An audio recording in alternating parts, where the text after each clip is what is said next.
Muy buenas tardes. El día de hoy le vamos a estar hablando sobre la literatura de la conquista, Leonardo Bando, entre otros primogenios de la isla. En nuestros expositores se encuentran Ismael Pinales, Kendi Dariel y una servidora, Wilmery Reynoso. Y sin más, iniciamos. Bien, como mi compañera dijo, yo le voy a estar hablando sobre la literatura de la conquista. Pero, ¿a qué se refiere el término literatura de la conquista? El término literatura de la conquista se refiere al conjunto de obras literarias producidas durante el periodo de conquista española en América, especialmente en el siglo XVI. Estas obras suelen relatar los hechos históricos y descubrimientos de las tierras indígenas realizadas por los conquistadores españoles. La literatura de la conquista posee varias características distintivas que reflejan el contexto histórico y cultural en el que ésta se desarrolló, como crónica histórica. Esta literatura se centra en la narración de los procesos históricos ocurridos durante el proceso de conquista y colonización de América. Esos escritos buscaban relatar los sucesos, así como describir las tierras, los pueblos y las culturas indígenas descubiertas por los conquistadores españoles, como bien dije. 2. Perspectiva europea, refiriéndose esto a que los indígenas y las culturas indígenas descubiertas eran vistas a través de los conquistadores y los colonizadores, quienes eran españoles. 3. Religiosidad. Los españoles tenían intención de convertir los indígenas al cristianismo, donde estos, como bien sabemos, eran politeístas, es decir, que creían en varios dioses, por lo que en esa literatura se narraban episodios que trataban sobre milagros, conversiones e incluso conflictos religiosos. 4. Descripción de la naturaleza. Los escritores españoles llegaron a describir la fauna, la flora, los paisajes encontrados en América, lo cual llamó la atención y causó asombro en los lectores europeos. Y en adición a esto, eso sirvió para demostrar la diversidad y la riqueza de las tierras de América, sin con mixtura de géneros. La literatura de la conquista incluyó géneros literarios como crónicas, cartas, diarios de viajes y poemas épicos. Y 6. Intención apologética, refiriéndose el término apologético a que los españoles justificaban la colonización y la conquista de América con la religión. Es correcto. Muy bien, ahora siguiendo pues con la literatura de la conquista. En este aspecto vamos a viajarnos al año 1586, cuando comenzó la invasión y la conquista de los corsarios, específicamente el corsario inglés Francis Drake. Este se encargó de destruir todos los monasterios de la isla, los cuales las monjas se vieron pues obligadas a abandonar su clausura religiosa e irse al interior de la isla. Estas de igual forma se vieron obligadas a vivir de la caridad de los vecinos durante muchos años. Entonces aquí es donde entra realmente Sor Leonor de Obando. Leonor de Obando fue una de las monjas que tuvo que huir al interior de la isla al ser su monasterio destruido. Además de monja, fue una escritora y una poeta dominicana, de la cual se conservan muy pocos manuscritos autografiados por ella. Los pocos que se tienen son gracias a una copia de Eugenio Salazar. Los mismos se encuentran conservados en la Real Academia de la Historia. Solamente se tiene 5 sonetos y algunos versos sueltos.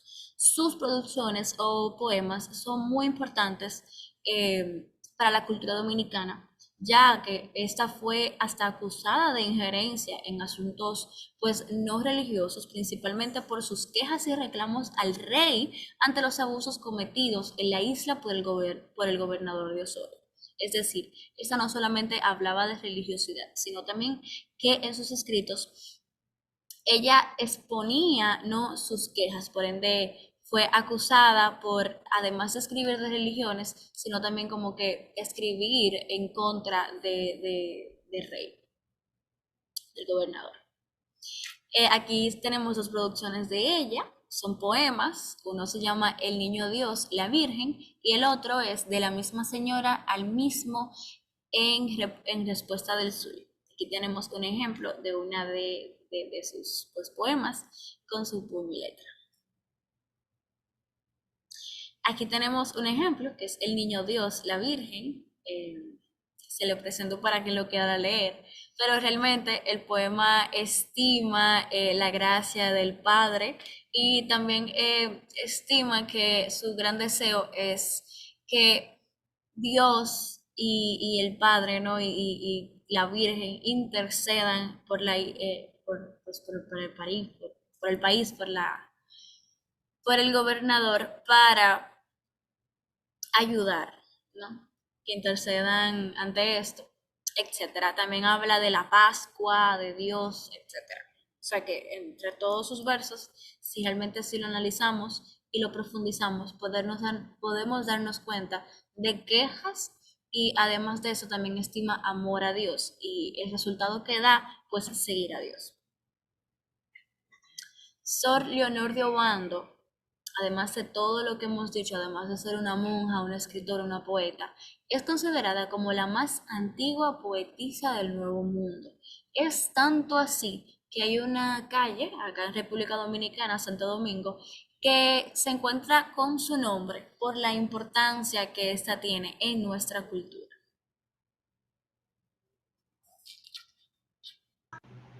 Bueno, en esta parte vamos a hablar de otros primigenios de la isla en esta literatura.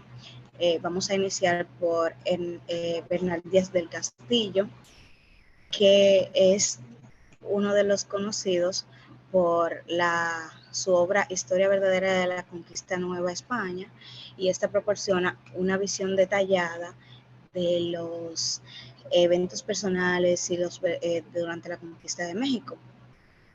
Su experiencia directa como testigo presencial de los eventos va a brindar una perspectiva única del relato. Y aunque sus eventos que relatan en la obra ocurrieron durante los primeros años de la conquista, él comenzó a escribirlo en 1552, cuando tenía aproximadamente 78 años, y completó la obra en 1568.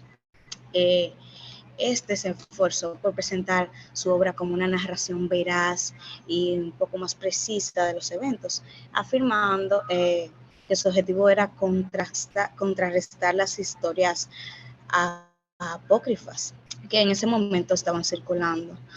Sin embargo, algunos historiadores señalaron que él tenía más exageraciones y omisiones en su relato, lo que ha llevado a algunos cuantos debates. Ahora le voy a leer un poquito de la historia verdadera de la Nueva España, un pequeño fragmento que dice: historia verdadera de la conquista de Nueva España. Creyendo que era isla, como nos certificaba el piloto Antón de Alaminos, íbamos con un gran tiento, de día navegando y de noche al reparo. Y en 15 días que fuimos de esta manera, vimos de los navíos un pueblo, y al parecer algo grande. Y había cerca de gran ensenada y bahía. Creímos que habría río o arroyo, donde pudiésemos tomar agua, porque teníamos gran falta de ella, a causa de las pipas y vasijas que traíamos, que no venían estancas, porque como nuestra armada era de hombres pobres y no teníamos oro, cuánto convenía para comprar buenas vasijas y cables. Faltó el agua y hubimos de saltar en tierra junto al pueblo. y fue un domingo de Lázaro, y a esta causa pusimos aquel pueblo por nombre Lázaro. Y así está en la carta de María. Y el nombre acordamos de ir en navío más chico y en los 3 bateles con nuestras almas, no nos asiese como en la punta de cotoche.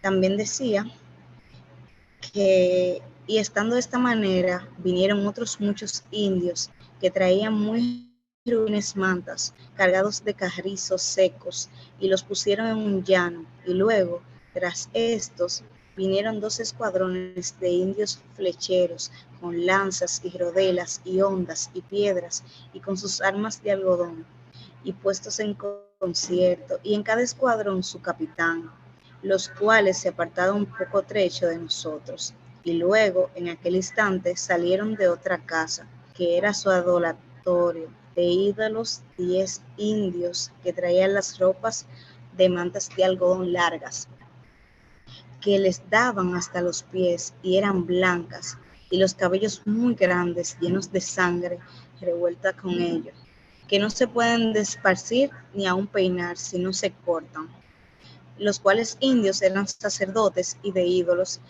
que en la Nueva España comúnmente se le llamaban papas, y así los nombraré de aquí en adelante. Este es un fragmento un poco largo de la historia verdadera de la conquista de la Nueva España, donde Bernal nos muestra cómo sucedieron las cosas, cómo venían los indios peleando cada uno en su escuadrón. También tenemos a Hernández Cortés, que si bien él no escribió una obra literaria, se conservan muchas cartas de él, porque aportó a la literatura de la conquista y fue a través de sus propias cartas y escritos, así como en las crónicas y las obras de otros autores que se basaron en su figura. Es decir, la figura de Hernández Cortés la mencionaban en múltiples obras. En particular, la carta de relación dirigida al rey Carlos V de España son importantes fuentes de información histórica acerca de la conquista, porque estas cartas fueron escritas durante su estancia en México entre 1519 y 1526. Y este detalla los eventos, los encuentros con los líderes indígenas, las batallas, el valor histórico, etc. Asimismo, la figura de Cortés ha sido retratada y analizada en diversas obras literarias, porque abordan la conquista de México desde diferentes perspectivas. En la literatura académica y en los estudios históricos se analiza el impacto de Cortés y su conquista en la literatura, la sociedad y la identidad de México. Aparte de esto, también tenemos a Gonzalo Fernández de Oviedo, que fue un cronista y escritor español, que también hizo importantes aportes a la literatura de la conquista, porque sus obras, en particular la historia general y natural de las Indias, dan una valiosa perspectiva sobre los eventos, y se destacó por su capacidad de describir minuciosamente las tierras, las plantas, la flora, la fauna, los pueblos indígenas, etcétera, porque él tenía un interés particular con la naturaleza, la ciencia, y dedicó parte de su obra a describir esto, la flora, la fauna, etcétera, y los recursos naturales que se encontraron en América. Y a diferencia de otros cronistas de la época, no glorificó ciegamente la conquista, sino que fue como crítico con los abusos y la violencia que se cometió que cometieron los españoles. Y bueno, esos son unos cuantos de los primigenios de la isla. Hay otros cronistas y escritores que también dejaron registros valiosos de la época, como Pedro Cieza de León, Juan de Betanzos, Pedro Pizarro y Garcilaso de la Vega. Entonces sus obras nos regalan una visión histórica y cultural crucial de la conquista y el encuentro entre dos mundos. Es todo de mi parte. Muchas gracias por su atención.